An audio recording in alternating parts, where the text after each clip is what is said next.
La gastronomía peruana ha logrado un indiscutible posicionamiento a escala global. Nuevas corrientes culinarias prestan hoy importancia a las reacciones químicas que se realizan en las ollas de nuestros hogares. Soy Modesto Montoya y hoy en Umbrales veremos cómo la ciencia detrás de los alimentos permite que tengamos en nuestras mesas platos ricos y sanos al mismo tiempo.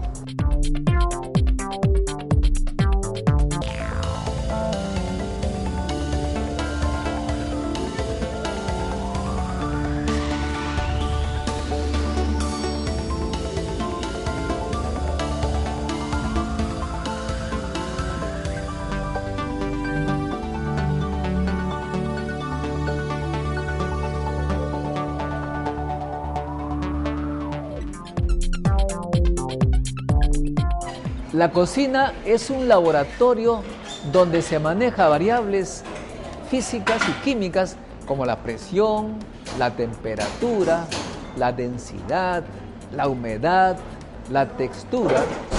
Y el cocinero tiene que combinar estos conceptos científicos con los aspectos culturales para encontrar la satisfacción de sus comensales.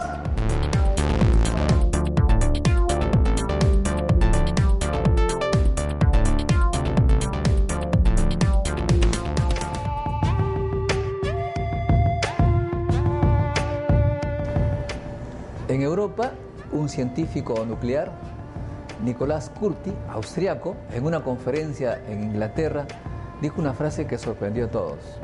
Siendo la cocina, la olla y la cama tan importantes, ¿por qué la ciencia no ha estudiado más en serio este tema?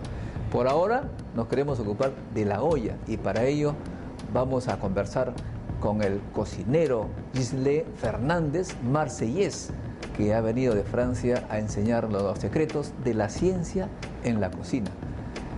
Gisle, ¿qué te trajo al Perú? Bueno, el otro lado de la cocina. Una esposa. Ah, muy importante. Además, tú tienes lo que aquí en el Perú serían los primeros años de estudios en ciencias, matemáticas. Correcto. ¿Y cómo es que un futuro científico truncó esa carrera para dedicarse a la cocina? Al comienzo no sabía que se iban a juntar los dos, ¿no? O sea, la parte científica y la parte de cocina, porque primero estudié un poquitito de ciencias, de ahí seguí con la gastronomía durante unos 20 años. O sea, estamos juntando dos mundos, uno que es completamente subjetivo, el del gusto, y uno que es bien racional, que es la ciencia, ¿no? Entonces lo hace, creo, más interesante aún.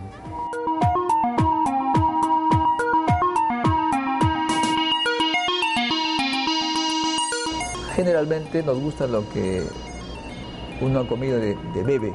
La parte cultural, sí. Por eso es que se aconseja que cuando uno es bebé, la madre nos dé lo más variado posible para que nuestro paladar se acostumbre. Correcto. Porque de lo contrario, a veces somos alérgicos a sabores que no conocemos. ¿Es cierto eso? Por supuesto, es igual que todo, la parte de la educación y la parte emocional, ¿no?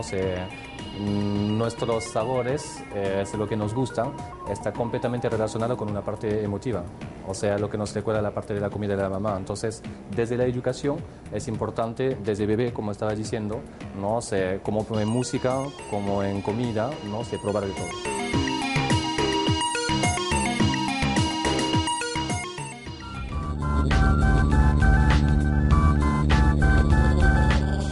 Y se dice que somos producto de 3.000 millones de años de evolución y finalmente somos hombres primitivos y por lo tanto estamos preparados para comer como primitivos. Por ejemplo, carne cruda, huevos crudos y justamente en Francia conocí este bistec a la tartare. A tartare. A ver, explica cómo se prepara esto y por qué es algo que en el Perú nos llamaría mucho la atención. Pues no tanto. Si lo miren, el tartar es un ceviche de carne. ¿Ceviche de carne? Básicamente es exactamente la misma idea. O sea, no es utilizar... ¿Cómo se prepara la idea? Por eso es importante las técnicas en cocina, porque nos ayuda a clasificar, ¿no? Entonces, si hablamos del tartar de carne o si hablamos del ceviche, están utilizando la misma técnica. Esta técnica es la técnica de la marinada. O sea, una forma de cocinar los alimentos, pero sin calor. utilizando las virtudes del ácido. Ese plato lo hubiera podido preparar cualquier hombre de hace 100.000 años. Por supuesto. Gente que incluso no dominaba el fuego, se lo comía. Exacto. Y en lo que está comentando de nuestras raíces primitivas, justamente en los estudios de Hervétis, ¿no?, nos están explicando, por los que no lo saben, que nuestro cerebro todavía no ha tenido tiempo de evolucionar tan rápido como la sociedad. Entonces, básicamente, nuestro cerebro todavía está configurado como hombres prehistóricos.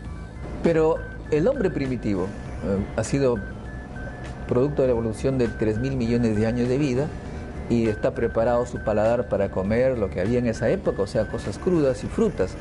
En ese sentido, carne cruda con huevo crudo era para un hombre primitivo. Sin embargo, la cocción, si usted hierve esa carne y hierve el huevo, lo hace pasado, el sabor cambia completamente. ¿Cuál es mejor? ¿Qué sabor es? Mejor depende de cada uno.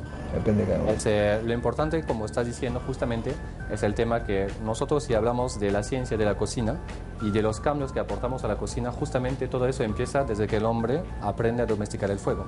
Entonces, del momento que aprende a cocinar los alimentos y se da cuenta, primero el origen de cocinar los alimentos viene de que se dieron cuenta que era más fácil para la digestión, ¿no? Entonces adelantaba el proceso de la digestión. En el mismo tiempo se dieron cuenta que el sabor estaba mejor. En la época no lo sabían, pero eso luego se descubrió que se llamaba reacciones de Maillard, cuando hacía su carne a la parrilla, ¿no?, a la brasa. Entonces dijeron, uy, masticamos menos, digerimos mejor, tiene un mejor sabor, y entonces ahí empezó toda la historia de la gastronomía en el mundo.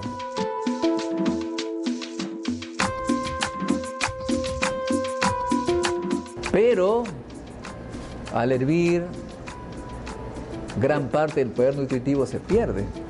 Ahí es donde, con el tiempo y los siglos, y hoy en día tenemos que aprender también a conservar lo que son las partes nutritivas.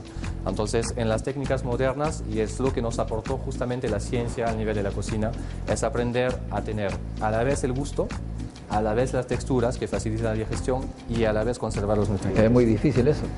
Todo es posible. Pero la fritura, por ejemplo, no es, se sabe que no será rico, pero incluso algunos dicen que es cancerígeno. Bueno, hoy en día creo que todo es cancerígeno. La verdad no conozco muchas cosas que no lo sean. Pero una fritura bien manejada tampoco aporta tanto. Lo importante siempre es, en lo que hablamos de dieta, es el balance.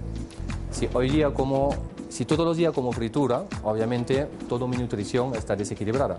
Las reacciones químicas de la fritura destruyen muchas partes nutritivas. No es cierto. No es cierto. Lo que pasa con la fritura, cuando hablamos de fritura, estamos hablando de fritura profunda, ¿ya?, por término. Un chicharrón. Correcto. ¿Ya? Entonces, la idea de la fritura es aportar, ¿qué es lo que nos aporta? Como la grasa puede acumular un calor que es mucho más elevado, ¿no?, que el agua, nos permite secar en superficie los alimentos en un tiempo muy corto.